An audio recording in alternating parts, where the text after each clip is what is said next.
What's up, guys? Mini Money here. We are going to be finding out if you think that you should be spending your hard-earned money on Hell Let Loose in 2025. It is not as easy as an answer as I would like it to be, but I do believe that I have an answer for you and your specific gaming type.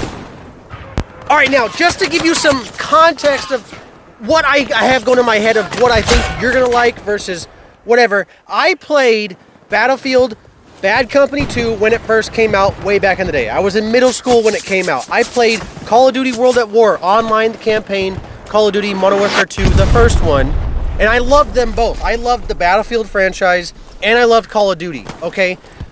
But there came a time when Call of Duty started to go more towards that arcadey, run around, slide around. It wasn't as fun to me. So I switched fully to Battlefield. And so I played Battlefield Bad Company 2 as long as I could, but I played Battlefield 3 forever. And then Battlefield 4 came out. And then Battlefield Hardline came out. And I did not like that one. I didn't like it in the beta, and I didn't even buy it when the whole thing came out. And when Battlefield 1 came out, you know, the whole world went nuts. I played that, you know, and then Battlefield 5 came out. The trailer, it wasn't great, but when it came out, it was fine.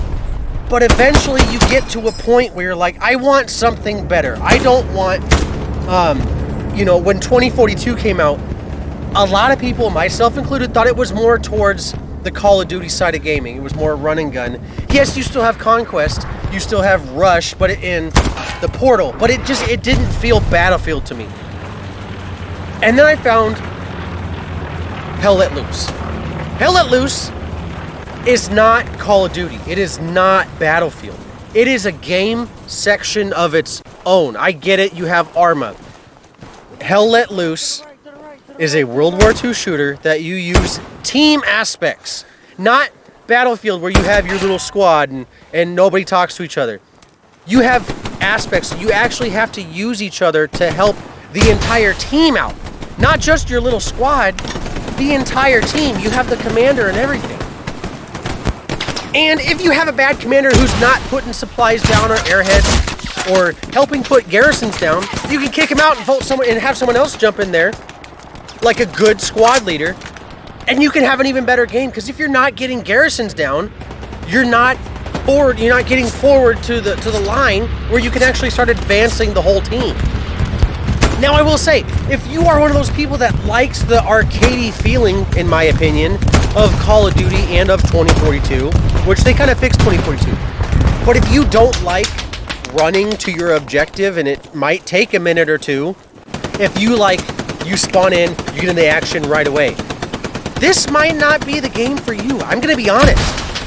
And I don't make any money off this, so it doesn't benefit me for saying, you know, this is the only game that you should ever be playing. No. I still play Roblox sometimes. I have to admit it. But when I want something that's not arcadey, when it's not, you know, you spawn in, you get a couple shots off, and then someone that's been playing 3,000 hours of Call of Duty since, you know, yesterday shoots you, you kind of want something to be like, have a little bit of strategy. You know, you can use a team aspect in a game, and it's not just about you. You could be on artillery just loading the gun, okay, and not actually being the one to pull the trigger, and you don't even get to see the explosions. You can just see the numbers on the scoreboard. You can't see any of your aspect, then your artillery piece, and then 700 yards away, or meters in this game, that's when it explodes. But you have to use your imagination on what's happening. And also, don't get me wrong, you don't have to use the team aspect of the game the entire time. I myself have days where I just want to flank on my own. I don't want to talk to other people. I don't have my mic plugged in, okay? Which people in this game get kind of mad sometimes when you don't use your mic. Well, you know what? Sometimes people have kids or spouses that are sleeping when they play, and that's the only time they get to play.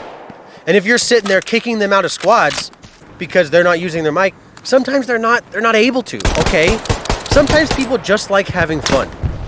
Like in this clip right here, I'm just going to the enemy spawn by myself. I'm driving a truck by myself to the enemy spawn because one, it's helping And 2, it's fun for me. I am by myself, but it's helping the team. Anything that you do in this game eventually is for the team, unless you're just trying to get clip farms of, 400-yard headshots in a sniper rifle. But even still, if you're a sniper up on a hill in this game and you're stopping an advance or a flank, you're still helping the team. In Battlefield, you're going to capture, whatever point it is in Conquest, and it's not going to matter because the other team can shoot you from across the map because they have scopes that are times 24 or whatever the heck it is.